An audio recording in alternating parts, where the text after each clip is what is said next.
Hello, everyone, and I hope this message finds you well.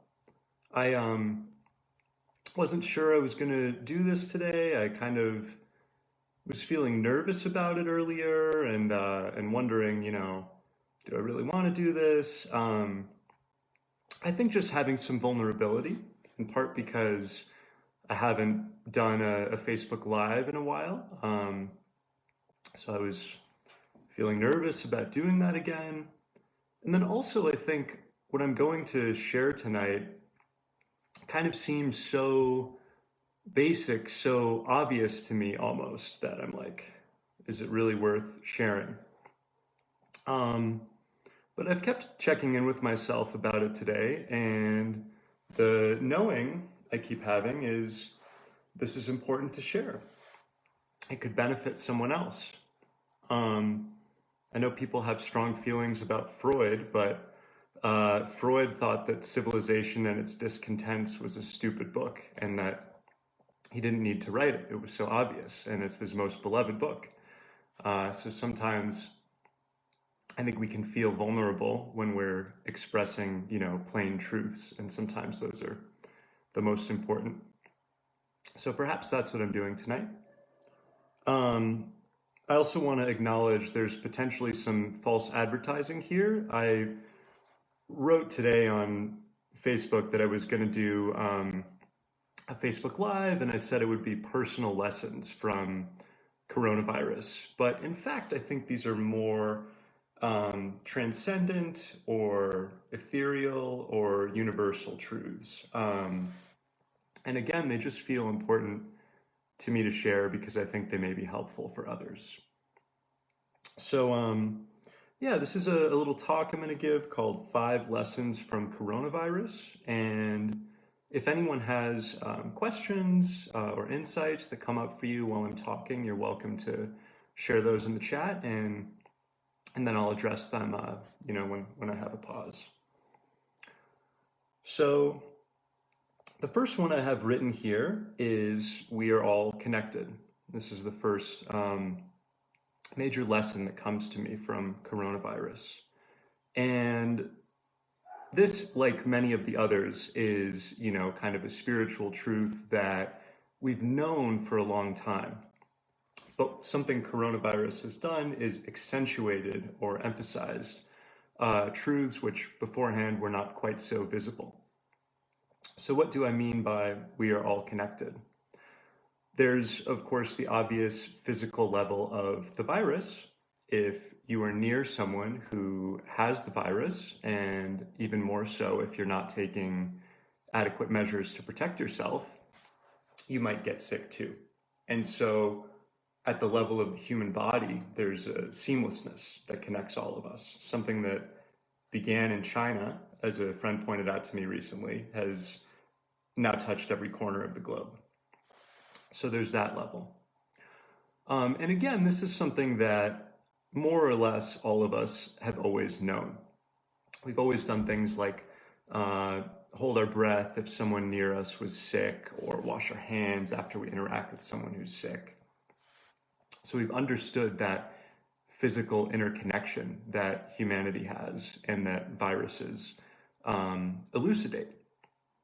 However, coronavirus makes it so much more apparent than ever before because, again, it's a global phenomenon, and all of us are obeying restrictions that hinge on this interconnection, that we are all one, and that none of us is special in a way that excludes others. All of us are susceptible to this virus.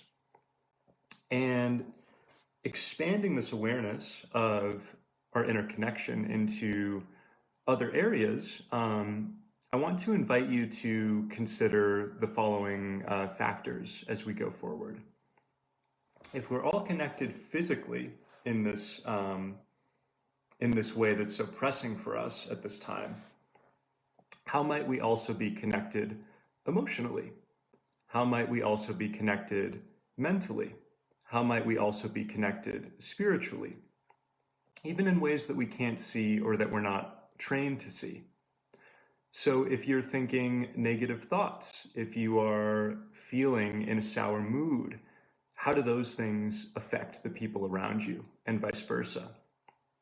And with this more abstract layer of interconnection in mind, I want to invite you to consider, what responsibility do you have for your consciousness, for the thoughts, the feelings, the karmas you're carrying forward into the world?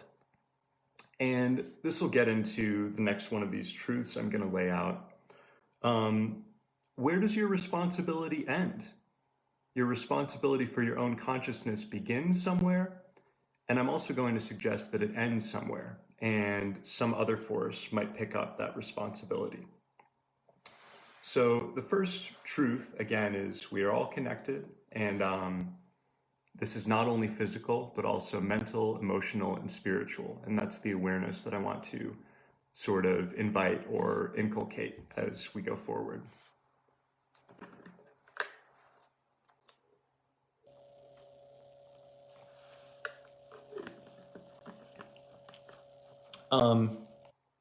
The second lesson, and again, this is connected to the first, is we need one another.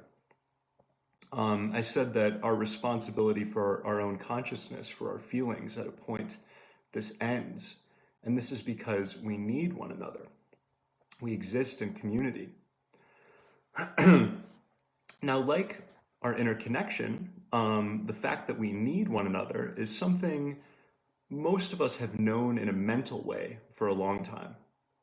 But coronavirus accentuates it like nothing before. And it accentuates it because of the degree of alienation. So I want you to reflect on some of the many emotions you've felt throughout this period, since lockdown began, since we've known about this virus and been dealing with, these waves, these contours. You may have felt anger or frustration about the restrictions. And in that emotional state, maybe you researched into conspiracy theories or vaccine skepticism, or even protested lockdown because of what you felt like you were losing. You may have felt deep grief or sadness for things that you lost due to the virus, due to these disruptions. That's true of me to a large degree this year. You have no doubt felt loneliness, alienation, a longing to connect with others. And one of the things we've learned through this period is that this longing cannot fully be met through screens. This form of connection that I have right now is a perfect example of this. Theoretically, I'm connecting with people, but in actuality, it's just me alone with this device. And the electronic screen has a kind of deadening effect when I look at it for too many hours. So I want to suggest that underneath all of these emotions, anger, sadness, loneliness, anything else we might experience, there is this longing for connection, because we need one another. If we're angry, that's what we're angry about, that we're not having this connection or this momentum that we get from making decisions in our life and community. If we're sad, that's what we're sad about. And if we're lonely, that's what we're lonely for.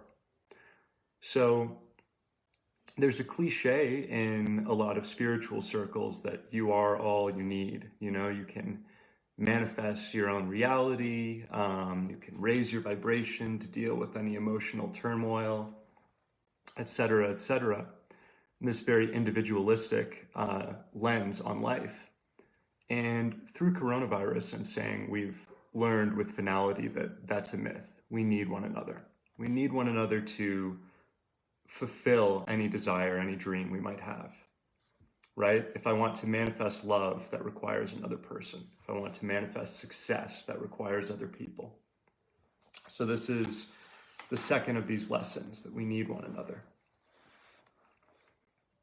The third one has to do with needs as well. And this is that our needs are relatively simple. And we've learned this because of the severity or the scale of the loss in this time. So I want you to think about some of the things that you've lost throughout coronavirus. And it's become normal for long enough now that I find I need to remind myself of all of those things, right? I'm almost used to the loss at this point. But I want you to take a moment and think about maybe some events you were anticipating before this began, which never happened. Travel, gatherings with friends, a new job. Think about some of these things that you've lost.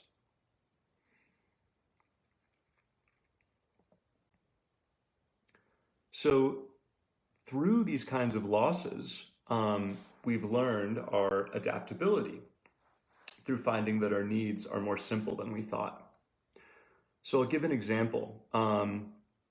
Say something you did habitually before coronavirus was global travel.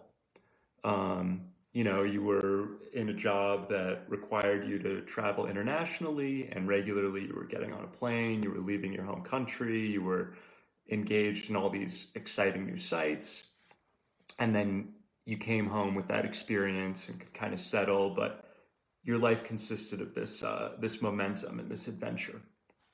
And now you haven't been able to do that for more than 6 months. What is the need that you might feel is not being met in this time? I would say it's not a need for global travel, because that's a relatively recent phenomenon. Humans have not had access to that until, 100 years ago, and even less than that at the pace we have it now. So your need is for something more abstract. Maybe it's a need for adventure. Maybe it's a need for a sense of momentum. And one of the things we're learning through this time is that abstract needs like this can be met in different ways. So if you have a need for adventure, you can meet that through walking around your neighborhood and exploring a new area of your neighborhood. You can meet that need within an existing relationship. Hey, let's try something new. Let's play a game. Let's, I don't know, it's kind of a raunchy example, but buy a sex toy, do something we've never done before. And so we're learning that what we thought we needed, we don't really need. And in fact, there are more general, more widely applicable ways to meet these needs. I was going to give another example, but I feel like one is necessary, or only one is sufficient. I'm just suggesting that for anything you lost that you thought you needed, there's a more abstract, more elemental need underneath, which can be met in a myriad of ways. And through this fact about ourselves, which is created by coronavirus, we're learning that we're adaptive, that we're resilient, which humans have always been. It's just in modern life, we haven't needed to face it, haven't needed to live in that talent so much as we do now. So the third lesson, our needs are simple.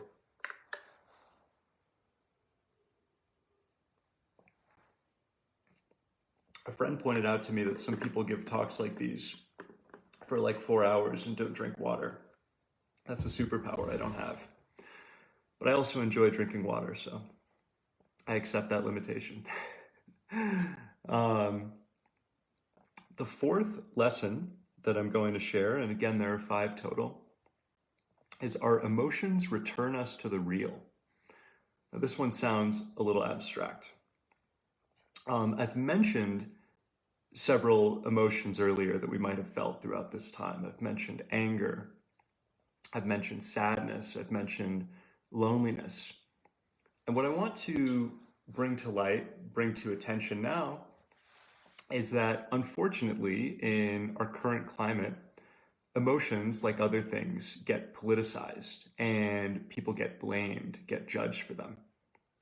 So you might think about how for a lot of people who are skeptical of the virus or skeptical of vaccines or resistant to lockdown, those of us who do fear the virus and do take protective measures are viewed as babies. Our fear of the virus is not respected. Conversely, you might think about how people who are afraid of the virus and are taking protective measures um, judge or stigmatize the anger of those who do not, right? People who protest lockdown are called dangerous or toxic, um, crazy. Now, this is a very long tradition in human culture, and particularly in Western culture, I would suggest, um, where we judge people for their emotions. And it intersects with a lot of uncomfortable things, such as sexism. Generally, men branded themselves as the keepers of rationality, and women were emotional, and there was a thin line between emotion and hysteria, right? Which was really an emotional outburst that may not have made sense to the men, but looking back, it makes quite a deal of good sense, given the social context. And so we've always had this really negative habit of judging some people as emotional and others as rational. In truth, emotion and reason are always connected. We make up reasons to justify the emotions we have because we want to be accepted. And so there's really no ground to um, judge or label someone else for whatever emotions they may feel in response to an event like this. The other thing I want to say, just briefly as an aside here before closing out this lesson, is that emotions always stand in relation to one another, and that relation itself is logical. So, for instance, the person who expresses anger about lockdown and is resistant to it might have a fear underneath, and maybe that fear is that lockdown lasts forever. And underneath that, there might be a sadness, which is the sadness of the things they've lost through lockdown. So this kind of brings me home to my final point on this lesson, which is that our emotions are always telling us something important if only we're willing to listen to them. And it may even be one of the things I mentioned earlier. All of these emotions, anger, fear, sadness, loneliness, they tell us what we care about. They tell us that we care about other people, that we care about behaving in certain ways, working, feeling purposeful. And these are all things we're learning about ourselves through this time, and specifically through our emotions. So if I could summarize this section in a sentence or two, it's that emotions are not some distraction from the data, which are facts and reason. Rather, emotions themselves are data. Emotions tell us about who we are and about what the world is. And I think that's being accentuated through this time. The final lesson I want to share here, which is about a pair of emotions, is that grief and loss are the template of reality. I felt called to write this one in that specific way. Hi, Bursu. I haven't seen you in a long time. So we have seen through this time the loss of a world that is staggering in our lifetime. The world of February 2020 is totally different from the world in which we live right now.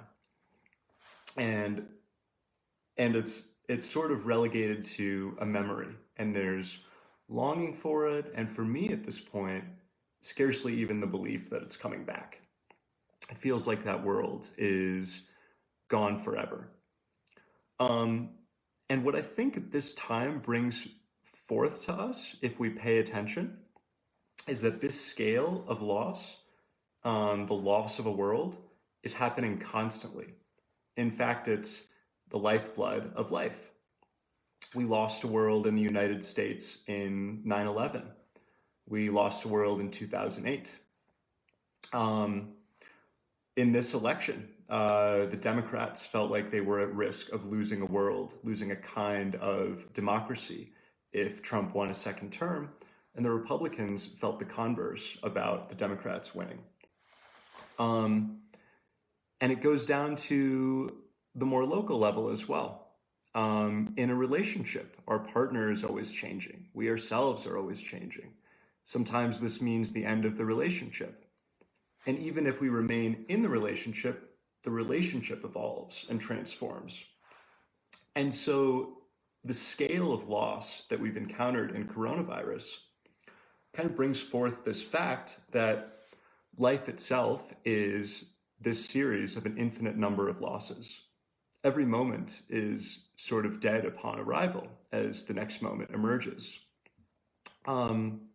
This sounds like a very dismal or nihilistic truth to behold, and it's been expressed in spiritual traditions many times. So the Buddha famously, journeyed outside his home. He was very wealthy. He was being reared to be a prince or a king, and he saw a sick man and a poor man and then a dead man, and he realized that that would be his fate as well. That was the fate of all beings, to die, to pass into non-existence. The thing about this truth, about really acknowledging, really facing that everything is dying, that every world is disappearing all the time, is that only through that truth can we encounter and hold on to love. Because it takes great courage to love something knowing that it will pass. And so my final truth, my final lesson from coronavirus, that grief and loss are the template of reality, is really the crucible, the wellspring of love and courage. Once we know that the world is always receding into death, which now we've really had to face, to stare in the face, the question becomes, what kind of world do I want to build? What kind of world do I want to contribute to while I'm here? And that becomes a very pressing question, because while I'm here is a finite moment, and that's fully acknowledged, fully realized. So again, this talk was titled 5 Lessons from Coronavirus. I'm just going to go ahead and reread them as statements for a summary, and then I'll see if there are any questions or anything anyone wants to share. Lesson 1, we are all connected. Lesson 2, we need one another. Lesson 3, our needs are simple. Lesson 4, our emotions return us to the real. That is, they are not a distraction. They are not ancillary to reason. They are part of reason. Lesson 5, grief and loss are the template of reality. So thanks to those of you who listened, and yeah, I felt a big desire to share this before the end of 2020 for some reason. Just as a way of capping off some of the metaphysical lessons that have deepened for me throughout this time. And I hope in some manner they touched you and deepened things for you as well. And maybe instilled in you some of that courage I spoke about toward the end. The courage that we gain once we realize the ubiquity of grief and loss, and that we can expect more of them at every turn.